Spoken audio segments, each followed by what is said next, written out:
असतो ह्या म्हणत असते मेला आमच्यावर कोण बॉम्ब टाकी तू. पण बाई महादेवाला किती पाणी घालती, पांडुरंगाला किती मंजुळा वाहती, त्याच्यापेक्षा पप्याच्या बापाला किती जीव लावती ते सांग.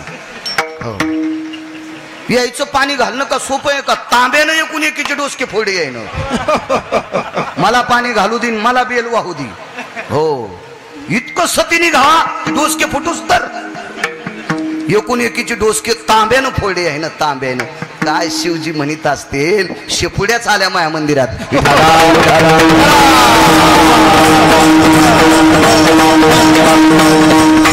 एखाद्याला वाटत असन कोणाला राग आल्यावर कीर्तन कमी घेतील, काहीच हरकत नाही.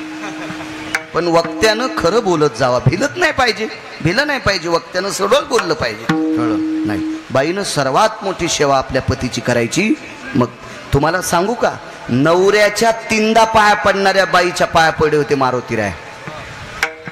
माहिती असू द्या तुम्हाला, माहिती असू द्या. जी बाई नवऱ्याच्या 3 वेळेला पाया पडती का, तिच्या पायाजवळ जाता येत नव्हतं म्हणून तिच्या अंगणात फिरत होती का, त्या अंगणात मारुतीराय लोळले, तिच्या पायानं स्पर्पुनीत झालेली माती मारुतीराय अंगाला लावित होती. तिने तेज कांती प्रसन्न केला. काय म्हणते तिला? चंद्रसेना म्हणती तेला.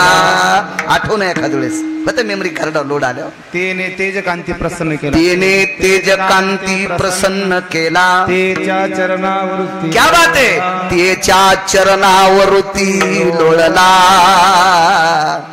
ती पिवस संचय ठेला. क्या बात आहे, वा वा वा. चांगली माणसं असल्यावर, चांगल्या पुढाऱ्याच्या माग चांगले माणसं असल्यावर त्याला पडूच देत नाहीत, आणि चांगल्या पुढाऱ्याच्या माग फुटके दुर्ण असल्यावर त्याला उभं राहूच देत नाही. हो. म्हणून ज्या पुढाऱ्याला मोठं व्हायचं का त्यानं फुटके दुर्ण ठवाचेत नाही, कारण चपाती येऊस तरच वरण गळून जातो, मग कोरडीच चपाती खावा लागते. तसा आमचा दुरण बरा आहे विठाला.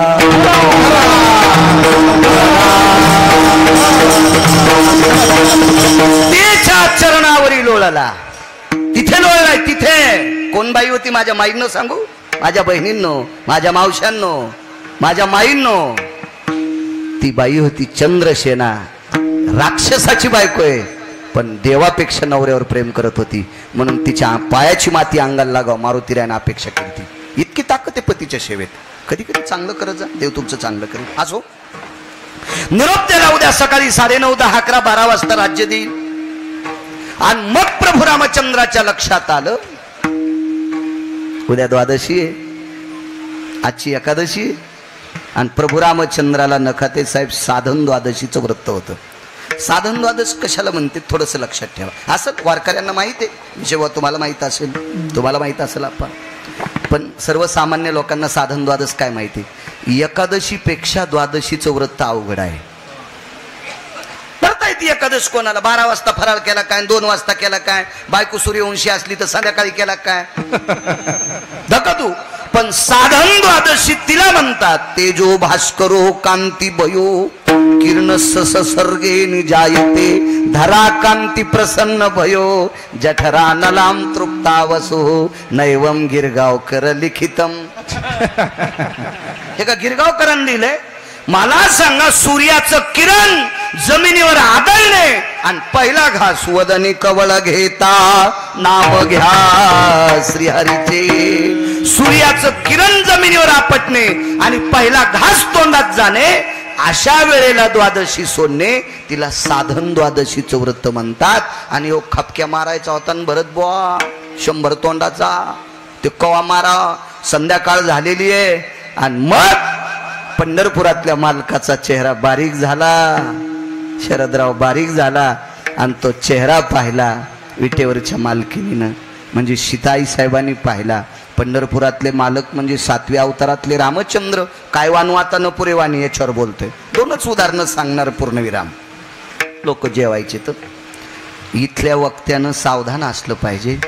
इथल्या वक्त्यांनी कीर्तन झाल्याबरोबर पटकन आपलं चाली सुद्धा शेवटच्या उतारात घेतल्या पाहिजे, कारण लोक प्रसादासाठी आलेले असतात. स्वामीजी लोकायला भाकरी नाहीत म्हणून इथं येत नाहीत, आज प्रत्येकाच्या घरी संध्याकाळी उरलेल्या भाकरी कोणी खात नाही, इतकी लोकांकडे अन्नदान आहे. लोक फक्त इथं प्रसादाला भेटेत म्हणून येतात. इथं वेळेत प्रसाद झाला पाहिजे, लोकांचा टाइम व्यर्थ घातला नाही पाहिजे.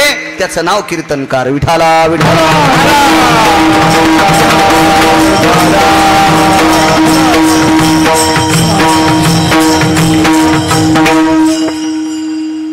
विचारलं प्रभू, आज चेहरा तुमचा बारीक आहे. सीते, बिभीषणाला शब्द दिलाय उद्या राज्य देईल.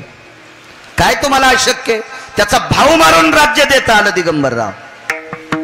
मग आता दुसऱ्यानं घेतलं असेल तर राज्य द्यायला काय हरकत आहे? हे सगळं खरं आहे ग, पण कुंभकर्णाचा व्याही म्हणजे बिभीषणाचा सुद्धा व्याहीच लागतो. तो यशवंतराव दिगंबररावचे व्याही तुमचे कोण आहेत? व्याहीचे, व्याहीच लागते, व्याहीच लागते. मग त्यांच्या व्याह्यानं झडप घातली ग, आणि रात्रीत कसा मारू ग? आईसाहेब किती गोड बोलल्या माहितीये, बायको किती हुशार असावा. किती बोलल्या आईसाहेब.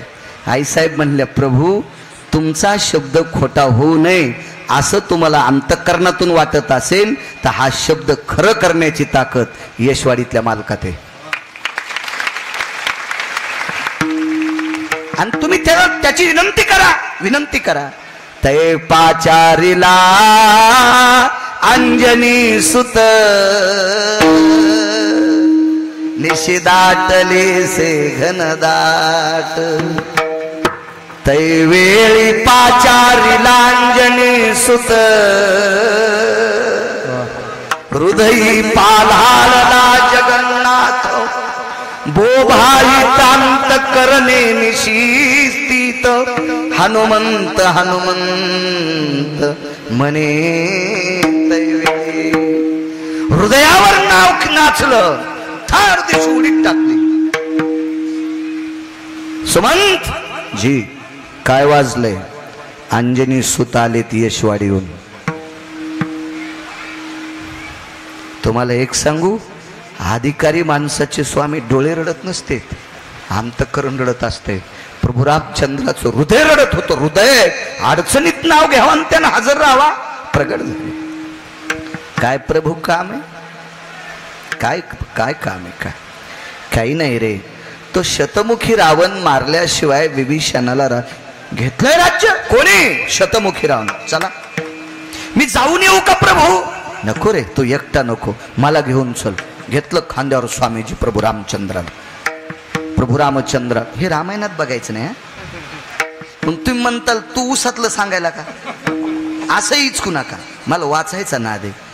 रेल्वेचे 2-4 डबे मोडतील इतके ग्रंथ आहेत, फक्त आपले तोंड पुरं नत्तीत रोख. विठाला विठाला.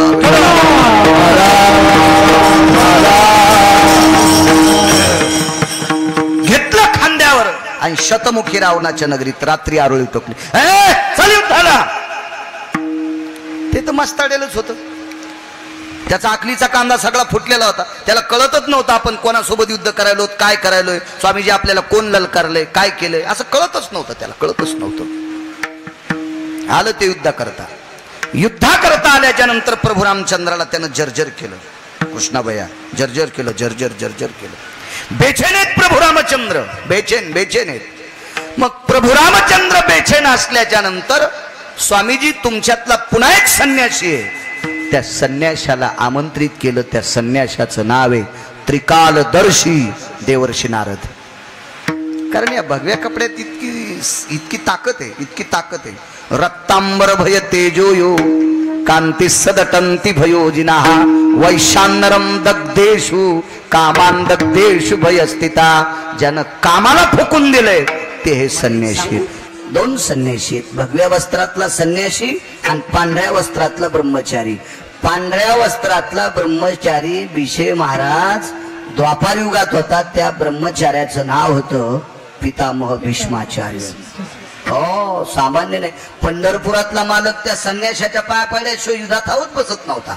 आणि रथावर पाऊल टाकायच्या अगोदर पंढरपुरातला मालक वळी बसलेल्या स्वामीजीच्या कपड्यातला संन्यास होता. तो यशवाडीचे मारुतीराय.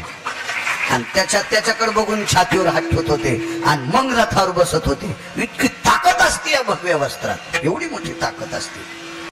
असो, नारदाला आमंत्रित केल्याच्या नंतर नारदाने कानात सांगितलं, प्रभू तुम्ही काही जरी केलं तर शतमुखी रावण तुमच्याच्यानं मरत नाही, आईसाहेबाला आणावं लागते. अरे बापरे, 2:15 वाजले यशवंतराव रात्रीचे, आणि 2:15 वाजले. कधी त्या सीतेला आणायचे, कधी मारायचे, आणि उद्याचं मुहूर्त आहे, त्याला राज्याभिषेक करायचं, कसं करायचं.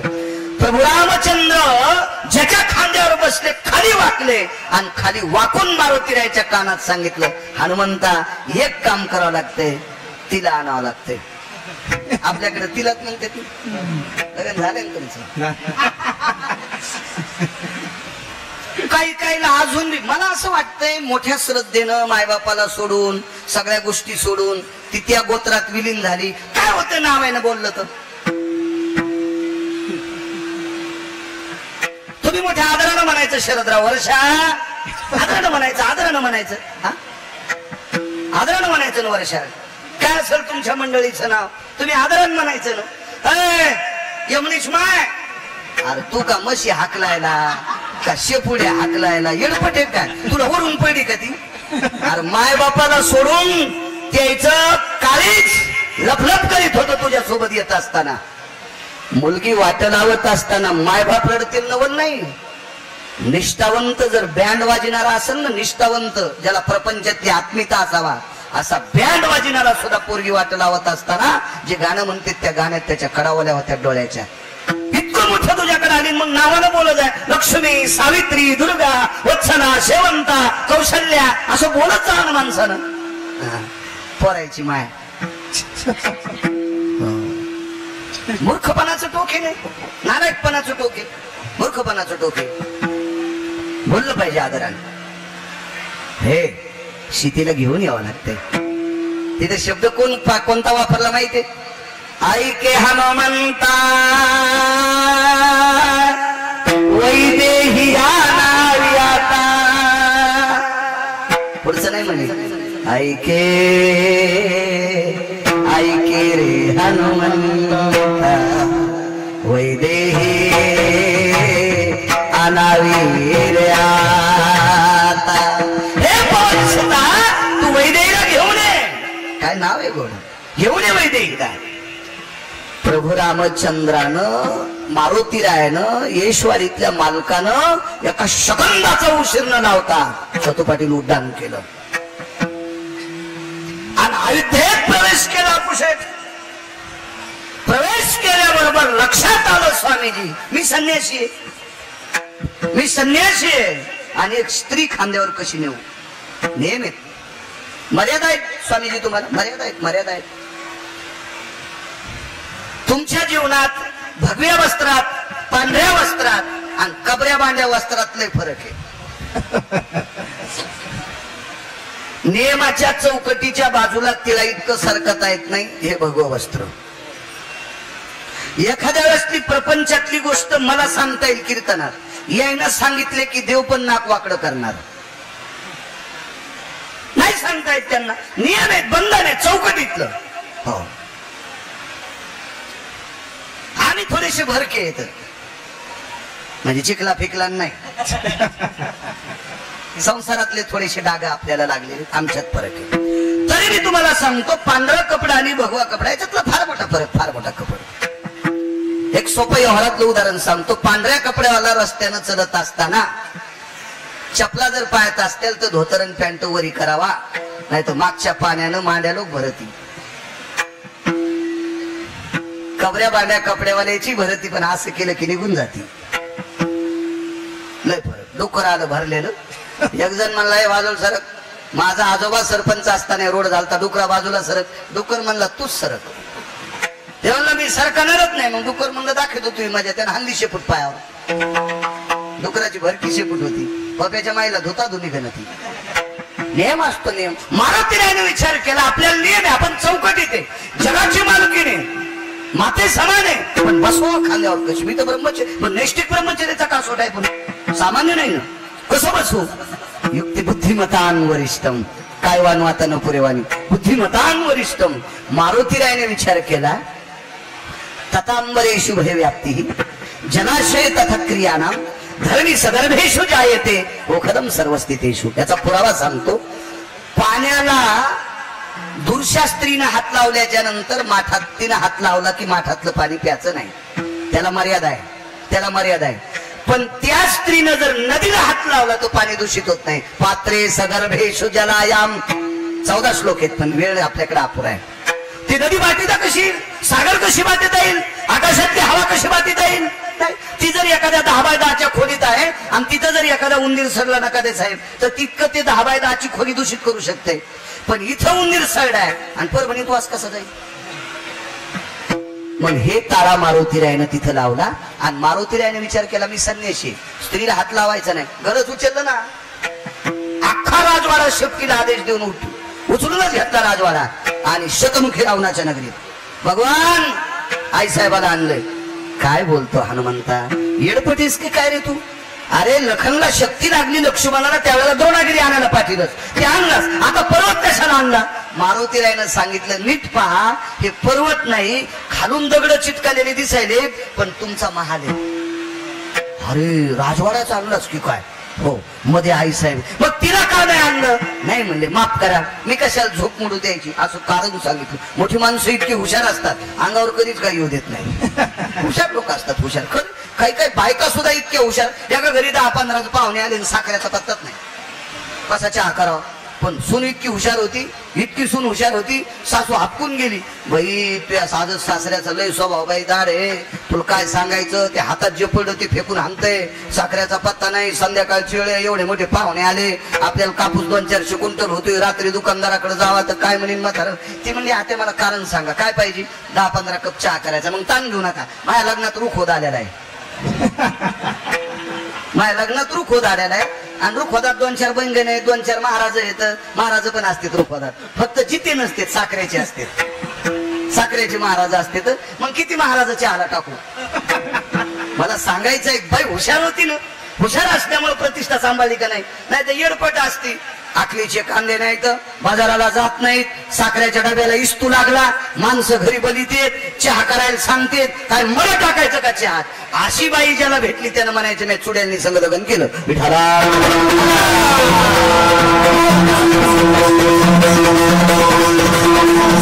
माणसं काय युक्तिवाद करतील काय सांगतात. मारुतीराय म्हणले प्रभू आई साहेबाची झोप कशाला मोडू चंद्र, आणि झोप मोडू नये याच्या करता मी आणला. आवेळे यावेळेला कशाला झोप मोडायची.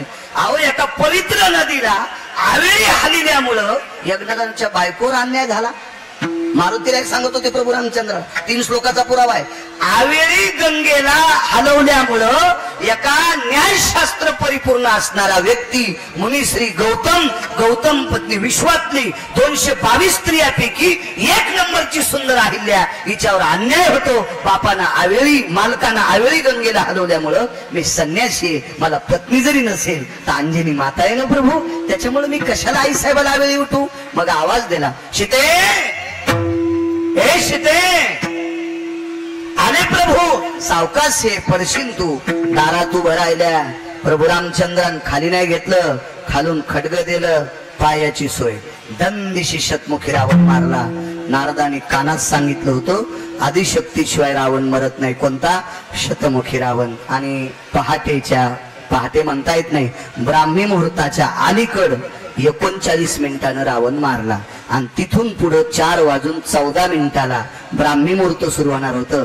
त्यावेळेच मी काय तिथं ब्राह्मण पंचांग सांगायला नव्हतो, पण त्यावेळेच पंचांग पठ्याच्या डोक्यात आहे. विठाला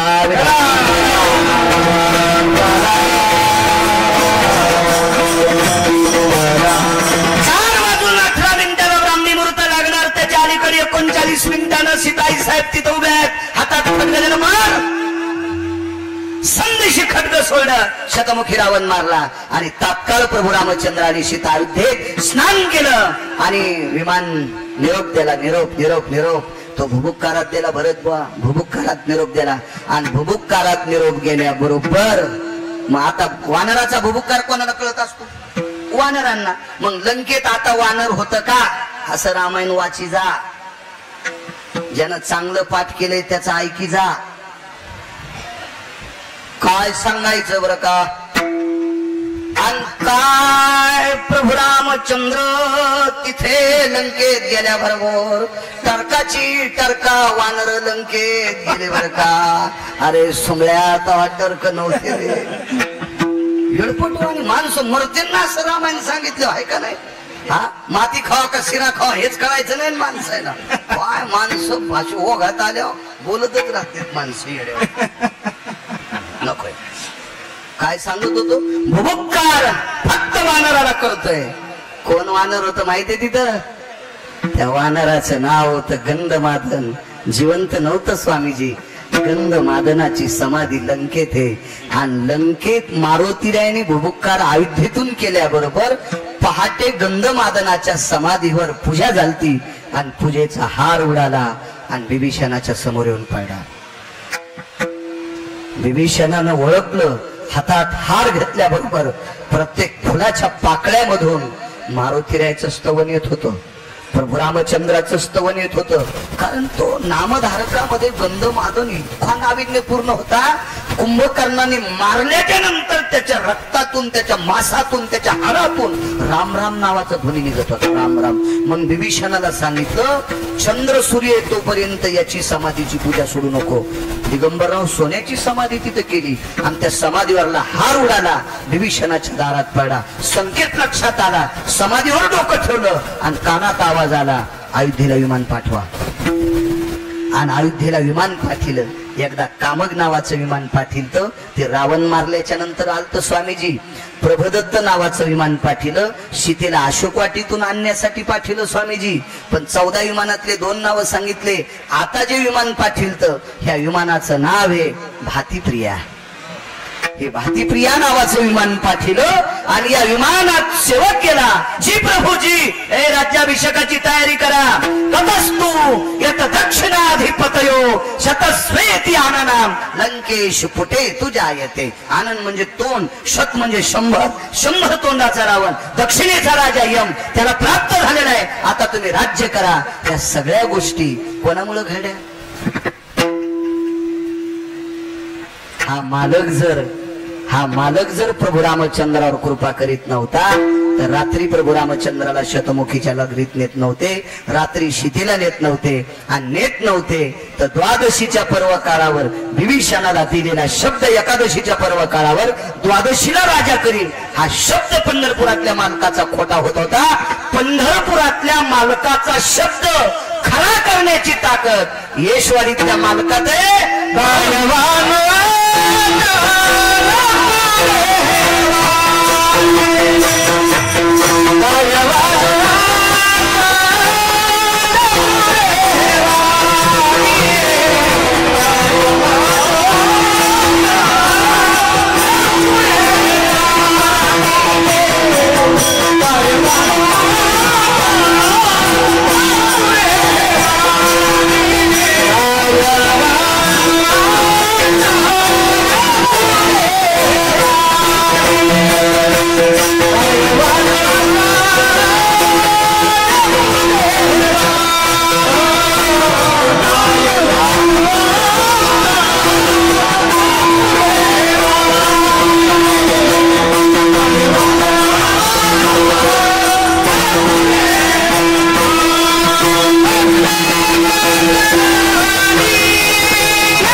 एका मिनिटानं सुद्धा पुढे सरकणार नाही. इतक्याचं पाप लागन मला.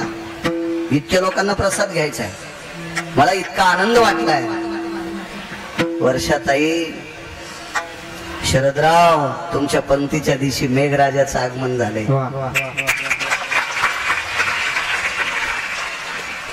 तुम्हाला सांगू, शासनानं किती जरी दिलं तर मराठवाड्याला किती कोटी देईल? अख्ख्या मराठवाड्यातल्या सोयाबीनचे पैसे किती होतील याचा विचार करा. आणि ते आपल्या परिसराला पाऊस पाडून आजच्या यशवाडीच्या अधिष्ठान देवतेनं आपल्याला परिपूर्ण केलं. तुम्हाला एक सांगू का, एखाद वेळेस उघाडीत गर्दी आली असती पण प्रसन्न गर्दी नसती राहिली.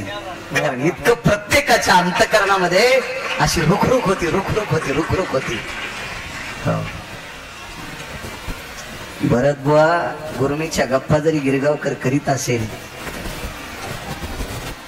शेतीचे याचे 2 पैसे आहेत म्हणून स्वामीजी, पण लक्षात ठेवा पावसाच्या कृपेनंच लोक कीर्तनात होतील. हे मात्र आपल्या लोकांनी भान ठेवलं पाहिजे. म्हणून शेतकरी राजा किती सुखी होईल याची दखल विटेवरच्या मालकांपुढे आणि संतांपुढे आपण मांडली पाहिजे. तो राजा सुखी असला की जगातला प्रत्येक व्यक्ती सुखी असतो, प्रत्येक व्यक्ती सुखी असतो. आणि उजवा हात असा केलेला आहे स्वामीजी. स्वामी राम शंकराचार्यांनी त्या भिक्षुकाला विचारलं, महात्माजी आता तो भिकारी किती अधिकारी होता ते स्वामी रामांना कळालं. म्हणून स्वामी राम त्या भिकाऱ्याला महात्माजी म्हणले. महात्माजी हिंदीत बोलत होते, मी मराठीत सांगतो. या शहरामध्ये एक साध्वी स्त्री आहे. यशवंतराव भिकाऱ्याला विचारलं, या शहरात एक साध्वी स्त्री आहे आणि मला तिच्याकडे जायचंय. भिकारी यशवंतराव किती हुशार होता लक्षात घ्या. त्या भिकाऱ्यानं स्वामी रामांना सांगितलं, महात्माजी माझी कांती भिक्षेची वेळ झाली. भिक्षेचा प्रकार आहे कांती भिक्षा. कांती भिक्षा त्याला म्हणतात ती शिजलेली पदार्थ मागायची, म्हणजे तयार झालेली पदार्थ. आपल्या संप्रदायात त्या भिक्षेचं नाव आहे विषयबा मधुकरी. वारकरी संप्रदायात त्या भिक्षेला मधुकरी म्हणतात. संन्यास धर्मामध्ये कर्मकांडामध्ये तिला कांती नाव आहे, कांती भिक्षा.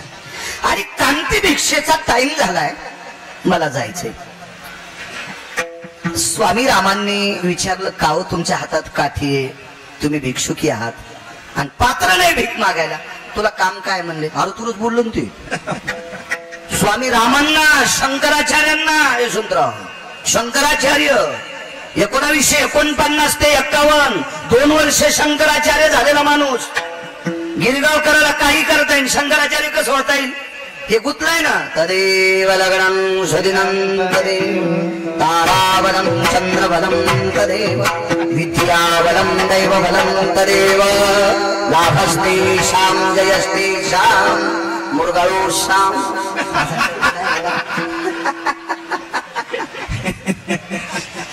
हे पद स्वामीजी तुम्ही पत्करू शकता. आम्ही आता याच्या लय लांब बोलत, कोसो दूर आहेत. तुम्ही विमानात येत, आम्ही सायकलवर येत. तुमची बरोबरी करावं, आम्ही ओढ्यात मणकं मोडून मोडतो, आमची नाही. शंकराचार्य पद भरत सामान्य गोष्ट आहे. आणि त्या माणसाला एक भिकारी म्हणतोय, तुझं काम काय, तुला साध्वी पाहिजे ना, माझ्या भिक्षेचं कशाला विचारायला? जी जी जी शंकराचार्य जी म्हणतात, मला त्या साध्वी दाखवता येईल. या शहरामध्ये सूर्याचे किरण जिथं मंदावलेत, या शहरामध्ये सूर्याचे किरण जिथं मंदावलेत का, त्या ठिकाणी तुला साध्वी सापडेल. कडक ऊन होतं, कडक दुपारचं ऊन, पण ज्या ठिकाणी ऊन पडत नाही त्या जागेवर साध्वी आहे. ती साध्वी जिथं बसली होती तिथं ढग आलेला होता. सांगायला कोण शरदराव माहितीये? भिकारी. एक भिकारी सांगायलाय. त्यावेळेला स्वामी रामांच्या अंतकरणातली एक भ्रांत होती सात्विकतेची, ती अशी खळबळली. अरे राम राम, एक भिकारी भास्कराच्या तेजाचे ओलाय सांगतो, हा भिकारी किती अधिकारी असेल. स्वामी रामांनी प्रणाम केला. महात्माजी मला जे काम होतं ते तुम्ही सांगितलंय. काय वाणू आता न पुरे वाणिया, का म्हणतात माझे तुकोबऱ्या या संतांचं काय वर्णन करू. स्वामी रामांनी त्या व्यक्तीला विचारलं, त्या व्यक्तीला स्वामी रामांनी विचारलं, महात्माजी एक बोलू, मला जे काम होतं ते काम तुमच्याच्यानं माझं पूर्णत्वाला आलंय, पण मला एक सांगा, तुम्ही पात्र न घेता याच्यावरच भिक्षा कशी मागता?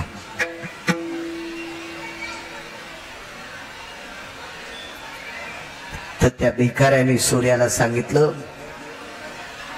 जरासा थांब, माझी वेळ भिक्षेची झाली, पण तू थोडस थांब.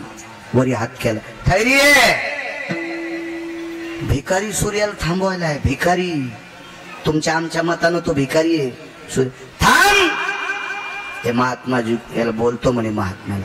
आणि स्वामी रामांना त्या भिकाऱ्यानं सांगितलं, बाबा माझा नियम आहे, कांती भिक्षा, सूर्याचे किरण मध्यास्तू कालाला, काही सूत्रा इतके टळले की त्या टायमाला मी भिक्षा मागतो. आणि हे टळायला 14 मिनिटं शिल्लक येतो.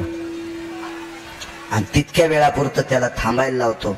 सूर्य ठराविक लोकांना थांबिला.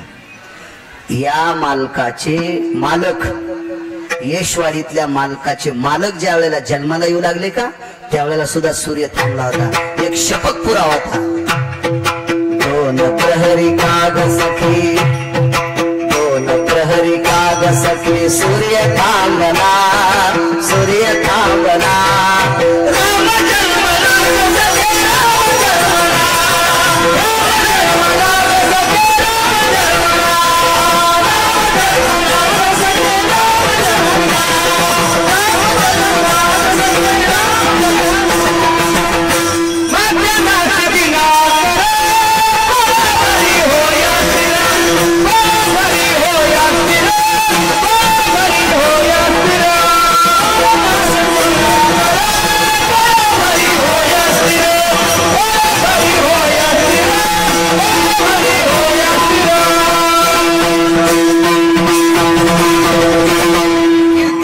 रस्त्यानं चाललाय असे दाखवून देणारे ठराविक लोक असतात.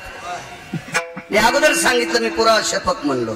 दोन प्रहरी काग सखे, सूर्य थांबला, राम जन्मला ग सखे, राम जन्मला, राम जन्मला ग सखे, राम जन्मला.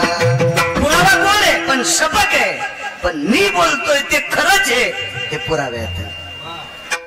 मालकांचा पुरावा आहे. 18 मालकांपैकी सूर्य प्रभू रामचंद्राच्या जन्माला थांबले. तो सूर्यवंशातला राजा होता. इकडे अहमदपूर तालुक्यामध्ये, लातूर जिल्ह्यामध्ये आपण कथेला गेलो. तिथं धोंडू तात्या म्हणून एक महान संत होऊन गेले. हो, त्यांच्या वडिलांच्या पितराच्या दिवशी सूर्य थांबला. असे ठराविक लोक. पण एका भिकाऱ्यानं सूर्य थांबिलाय. 14 मिनिटं शिल्लक. धैर्य बोले, थांबिले, मी कांती भिक्षा मागतो. स्वामी रामांनी पुन्हा प्रश्न केला, अहो मागा पण पात्र. अरे महात्माजी सुनिए, ये तलाग्र भाग में जितना बैठता उतना ही खाता. बोले आली का हिंदी जमली थोडी थोडी. आता कसं होतंय, जिला पिठलं नीट करता येतं नाही का, तिनं बासुंदी करायचं नाही. जिला गौऱ्या लावता येणं, ती म्हणली मी धिरडे करते. म्हणलं पिठाचा नाश करशील ना मंजुळा, तुला गौऱ्या लावता येणं. आपल्याला आपली येते ना, कशाला घरच्याचा इटन शेजाऱ्याचा भांग नीट. आपल्याला काही हिंदी येत नाही. या हातावर जितकं बसेल तितकंच मी दिवसाकाठी एकदा खातो. सद्गुरु स्वामी रामांना, शंकराचार्यांना नर्मदेच्या तीरावर 11 महिन्याची केलेली साधना आठवली. माझ्या साधनेपेक्षा हा भिकारी फार मोठा आहे. म्हणून विश्वातल्या कुठल्याच साधकाला नाव ठेवायची पात्रता या संप्रदायात नाही. कोणाला साधं समजू नये. उतरेश्वर बुवा, भरत बुवा, महादेवराव, आमचे सुदाम महाराज, आमचे भिशे महाराज, आमचे गंगा मामा, आपल्यापेक्षा इकडचे मृदंगाचारी, आपल्यापेक्षा समोर बसलेले कितीतरी लोक आपल्यापेक्षा जास्त अभ्यासू येत. एक दुसरी गोष्ट सांगतो तुम्हाला. तेव्हा कीर्तन करून पक्वाद वाजून चाली म्हणून आमचे लोक वाऱ्याला कमी जातात. मान्य करावं लागेल ना भरत बुवा, राग येऊ देऊ नका. त्याच्यात मी पण घेतले. मला सोडून दिलं तर मग तुम्हाला राग व्हाव. पण मी पण, आमची लोक वाऱ्यांना कमी जातात शरदराव. इतके काही लोक आहेत ज्यांना कीर्तन करता येत नाही, ज्यांना गाता येत नाही, पण महिन्याच्या वारीला पंढरपूरला आहेत. आमच्यापेक्षा कोटीपटीने श्रेष्ठ. कोणाला सामान्य म्हणण्याचा अधिकार नाही, कोणाला साधं म्हणण्याचा अधिकार नाही. काय बरोबरी करू शकतो आपण? ज्या व्यक्तीनं स्वतःच्या अर्थप्राप्तीतून प्राप्त झालेले द्रव्य देवाच्या कार्याकरता वापरत असेल, तो माणूस लहान कसा म्हणता येईल? एकदा पंढरपूरला गेलते, पंढरपूरला गेलते. मला काही या तिन्ही कार्यक्रमात तुम्हाला शरदराव जास्त बोलायचं येऊ नये. उभ्या एखाद्या वेळेस संवाद साधित असतो. काल आम्ही शेतात बसलो होतो. मी काही त्याला घर दाखिलं नाही, घर याच्या करता दाखिलं नाही, तुमच्याच पैशाने बांधलेले. त्याच्यामुळे काय एवढं मोठडपण आहे का नाही, काय एवढं दाखवायचंच कशाला. हो, कधी कधी गंगेचा अभिषेक करत असताना एक मंत्रोच्चार असायचा आमच्या कर्मकांडात. गंगोदकं शुद्धो सर्वस्थितायां पापक्षालन हितार्थायां यत्त्वां जलोघायं गंगोदकं आभिषेकैर्योगेन. गंगेचा अभिषेक स्वामीजी. आणि कोण्या पाण्यानं?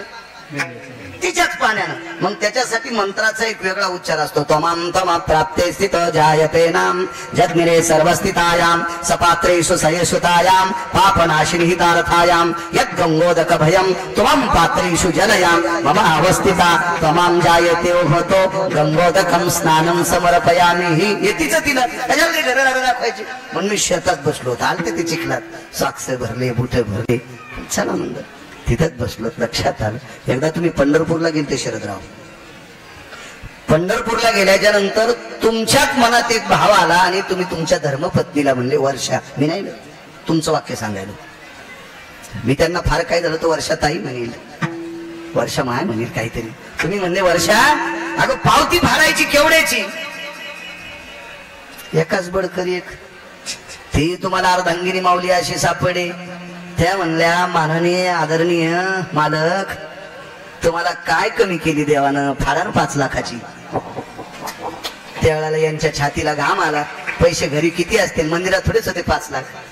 पण उपाय बी सुचून द्याला मालकीनीनं. मालक तुमच्या बॅग मध्ये जरी नसतील पण तुम्ही एवढे मोठे अधिकारी देवाने केले. तुम्हाला या प्रांतात तुमचे लय ओळखीचे लोक आहेत, 2 मिनिटात सुटकेस आणून देतील. झालं का असं? म्हणून असं परमार्थात काम करणाऱ्याला लहान म्हणण्याची आपली काय पात्रता आहे? कशी काय पात्रता राहील आपली? कशी पात्रता राहील? नाही, मोठी लोक असतात, मोठी लोक असतात. आणि कीर्तन करतो म्हणजे फार शहाणे आहेत का? आपण परमार्थात पक्वाद वाजतो भरत बुवा, गायन करतो, कीर्तन करतो म्हणजे फारच मोठी आहेत का? एक लक्षात घ्या, पक्वाद्यामुळं, कीर्तनकारामुळं, गायकामुळं हे नाही, यायच्यामुळं आपण तिघ आहेत. श्रोत्यामुळं पक्वाद आहे, श्रोत्यामुळं गायक आहे आणि श्रोत्यामुळं कीर्तनकार आहे. हे आपल्या लोकांना ध्यानात ठेवलं पाहिजे. ज्याच्या जेवारी नाही ते भुसकट नाही उधळलं पाहिजे, ते बैलाला चारलं पाहिजे. मी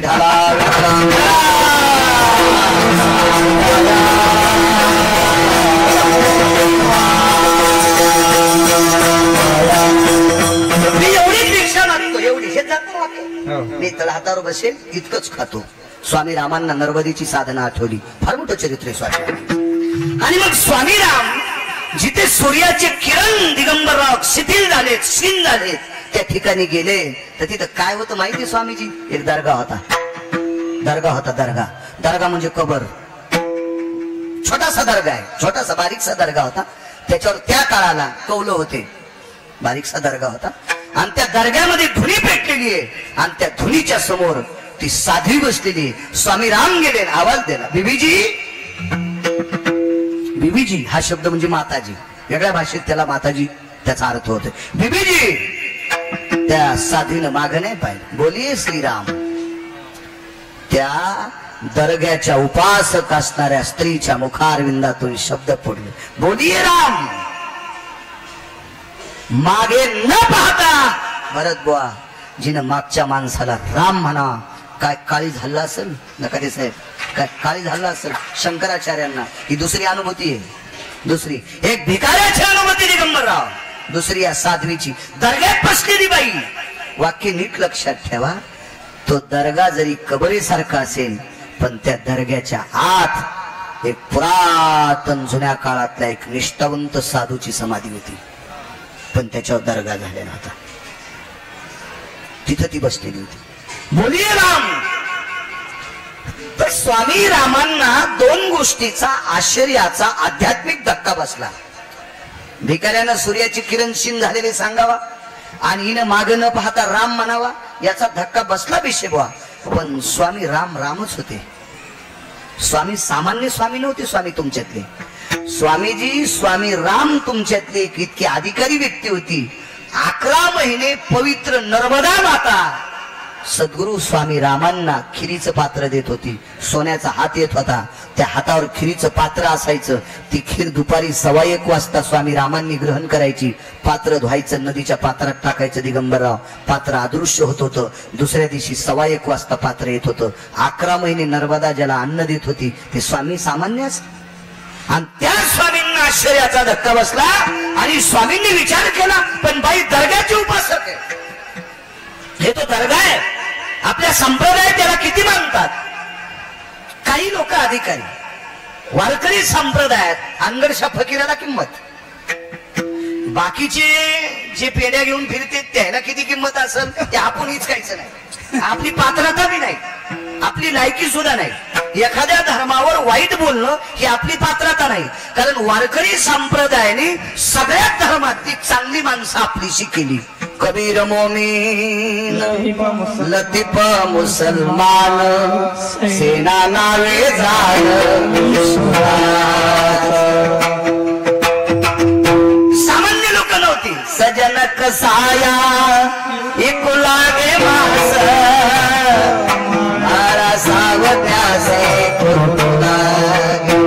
सजन नावाचा फाटी असा मुसलमानाच्या कुळातला, पण इकडच्या लायकीत होता. हो, अनवरचा फकीर तुकोबराच्या घोंगडीची घडी करीत होता. या फकीराने चिमटा वाजवल्या, पाऊस पडत होता. या फकीराच्या कटोऱ्यामध्ये 1300 क्विंटल गहू टाकले होते तरी भरलं नव्हतं. आणि जिजाबाईच्या मुलीने भरलेला हात झटकिल्याबरोबर फकीराचं कटोर भरवून गेलतं. ते फकीर काय सामान्य सिद्ध पुरुष होता. फक्त तुम्हाला सांगतो, ते अधिकारी मोक्षाचे, वारकरी सामान्य नाही. पण वारकऱ्याने आपला दर्जा सांभाळला पाहिजे. दर्जा एकाच्या खांद्यावर झेंडा होता, हिना घ्यायला जाणार, कोण बसलं पिना पाडून घेत, हिना घ्या आणि कुठं काही करा. इकडं तिकडं मागलं तर 700-800 रुपये येते. भिकार चोठेस तुला हिना घ्यायचा कटाळा येतो. इकडं तिकडं दुकानं फिरतो सोमळ्या, तू संप्रदायाचा अपमान करायला. अरे सप्ताह हिना घे, तुला आदरानं शाल शिल्पर हार घालून पुढचे लोक सन्मान करतील, देतील ना पैसे. भिकार चोट धंदा करतो, अपमान करतो त्या झेंड्याची. याला वारकरी नाही म्हणायचे.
शिल्लक येत आपल्या वाट्याला. 2च मिनिटं राहिले. नियमन आपले दुसऱ्याच्या रानात कधीच आऊत नाही घालायचं, चांगलं नसतं. आणि नंतरच्या सूचना बी द्यायच्या असतील तर लोकांना जेवताना सूचना ऐकायला भेटतात.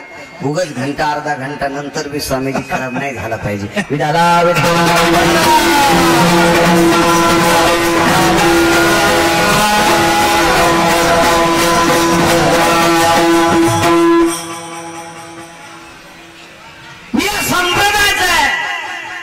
दर्ग्यातल्या बाईला कसं मानू, असा स्वामी रामांचा भाव उत्पन्न झाला. पण स्वामी रामांनी विचार केला, दिगंबरावीची परीक्षा पाहिजे. माताजी, बीबीजी, माताजी नाही बीबीजी शब्द वापरलाय. बीबीजी बोलिये राम. बीबीजी 27 दिवस झाले या प्रांतात पाऊस नाही. तो काळ सांगायलो मी आताच नाही. 27 दिवस झाले या प्रांतात पाऊस नाही. आणि या प्रांतातला कृषी राजा सुखी व्हावा, कृषी कर्म करणारा शेतकरी राजा सुखी व्हावा, याच्याकरता मला पाऊस पाहिजे. त्या बीबी नावाच्या साध्वी स्त्रीने, त्या बीबीजीनं, त्या माताजीनं माग पाहिलंच नाही. ती म्हणली, माझी साधना भंग करू नकोस, तुला पाऊस पाहिजे असेल ते चिमटा घे.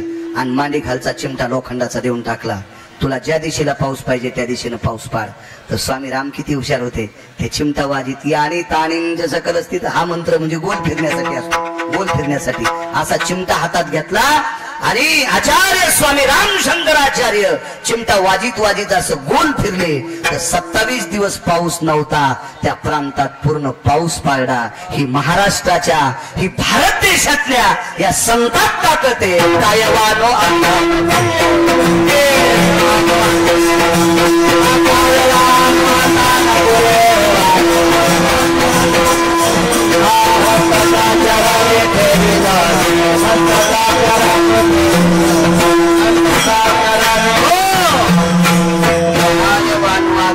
पुरेवाणी मस्तक चरणी ठेवी तशी. सर्व संतांचं चरित्र पाहत गेलं तर फार मोठं नाविन्य आहे. परम पावनाचा दिन श्रावण मास. या श्रावण मासामध्ये भगवान शिवजीचं अधिष्ठान असतं. मार्गशीर्ष महिन्यामध्ये भगवान विष्णूचं अधिष्ठान असे. मासानाम मार्गशीर्ष विष्णूंचं अधिष्ठान आहे आणि श्रावण मासात भगवान शिवशंकराचं अधिष्ठान. माझ्या मायमावल्यांनो, सत्पुरुषांनो, तरुणांनो, हा मास अत्यंत परम पावन आपल्या संस्कृतीत मानला जातो. या परम पावन मासामध्ये पहाटे स्नान करून तुळशीला पाणी घालावं, भगवान शिवजीला पाणी घालावं, असे काही नियम आहेत. पण या मासामध्ये अन्नदानाला सुद्धा तितकीच किंमत आहे. असं काही नाविन्य नाही. भक्ती संप्रदायामध्ये मानस पूजा सांगितली. मानस म्हणजे मनानं करायची सांगितली. हो, 10 लिटर दूध आणून शंकराच्या मारुतीच्या डोक्यावर वतायचं असं नाही. मानस दुग्धम घ्रते शुभय स्थितम शर्कराय खाद्य स्थितो मधुस्नानम समर्पयामी. म्हणजे मध आणलं नाही, दूध आणलं नाही, साखर आणली नाही, तूप आणलं नाही, समर्पयामी अशी मानस पूजा. तशी मनानं पूजा जास्त करायची आणि शरीरानं अन्नदानाची पूजा जास्त करायची. आदरणीय शरदराव, तुम्हाला ही सेवा आजच्या या पवित्र प्रांगणामध्ये माझ्या यशवाडीतल्या मालकांच्या दरबारात, ज्याला त्याच्या नावातच यश आहे, ज्याच्या नावात यश आहे, त्याच्या जीवनात अपयशाची काय आवडत आहे. अहो, यश, कीर्ती, औदार्य भगवंताची लक्षण आहेत ना.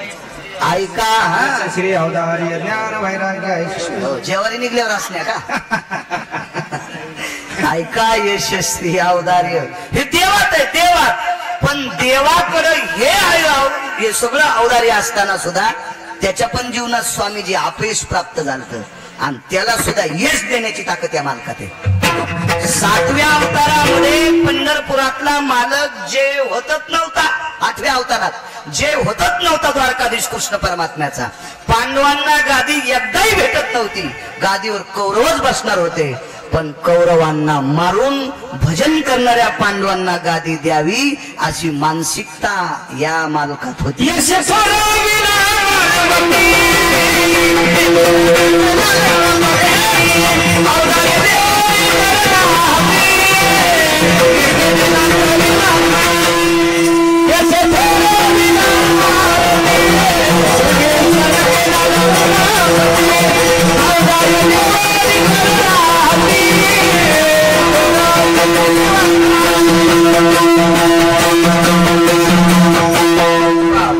पण मागचा पुरावा द्याला, गोड पुरावा द्याला, गोड असो.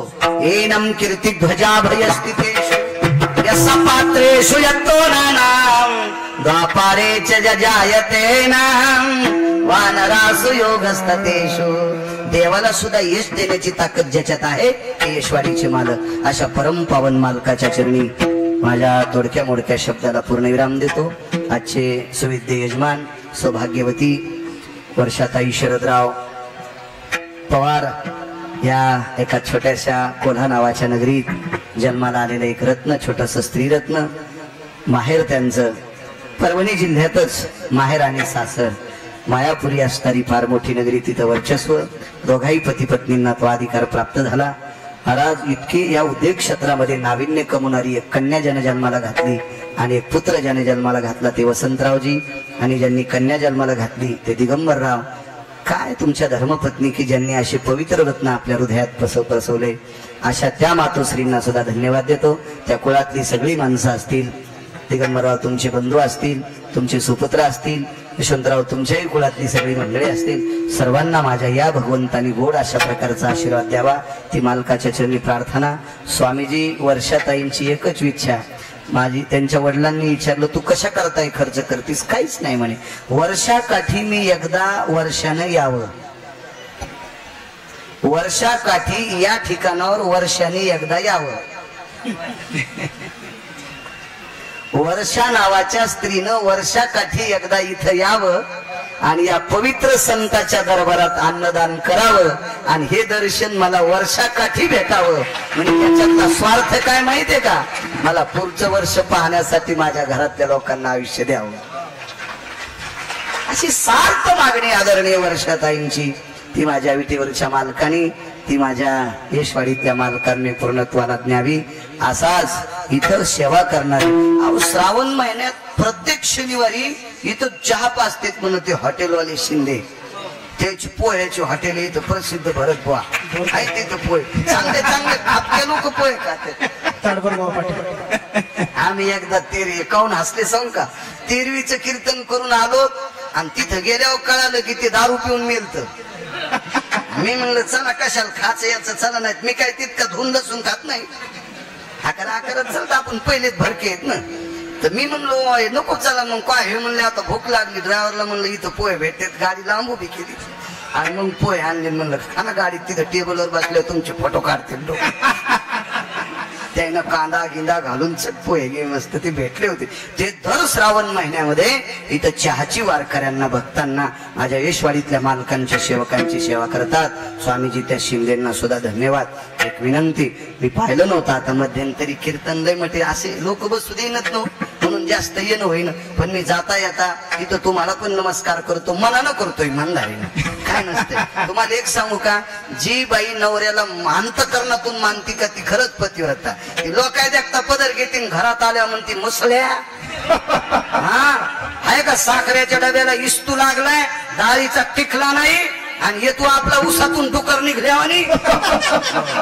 अशा बाईला काय किंमत आहे? मनातून, मी मनातून मानतो. अंतकरणापासून तुमच्या वस्त्राला प्रणाम. आणि मी तर असं म्हणतो, ह्या देवतेनं विटेवरच्या मालकानं आणि काशीतल्या मालकाने आरक्षित केलं की ह्या संस्थांची भरारी होण्यासाठी आदर